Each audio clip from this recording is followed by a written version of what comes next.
But my view is the dollar is definitely in the process of losing reserve currency as we speak. There's no question about that. Yeah. And it's definitely accelerating for sure. My point that I've always made is we are in the middle of that process. That's for sure. I don't know what inning we're in, but I can tell you that that process, it doesn't happen in days, weeks, or years. It happens in Yeah. decades.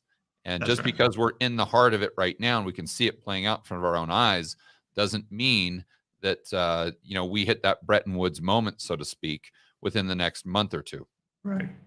Yeah, and the other thing I want to make clear too is I'm not advocating that this is the way it should be. I'm not defending the current system.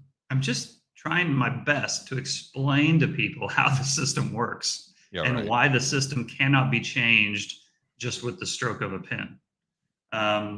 You know, someday this will happen, and to your point, the process has started. I don't know anybody that's blind to the idea that this isn't happening at all. Um, but it is a very, very long and it's a very chaotic process.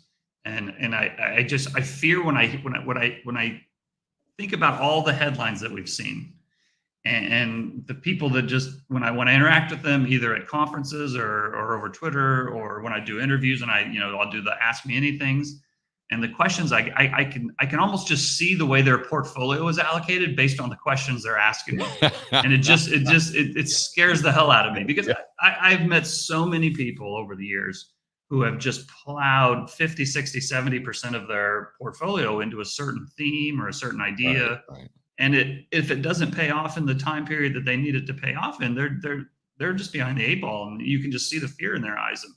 And I think this is I've been doing this for almost 25 years now, and it's the most uncertain time I've ever encountered. And so when I talk to people and they're just so certain that they know how this is going to play out, I'm like, really? I'm not certain. How are you so certain? And people often say, well, Brent, you're certain the dollar is going higher.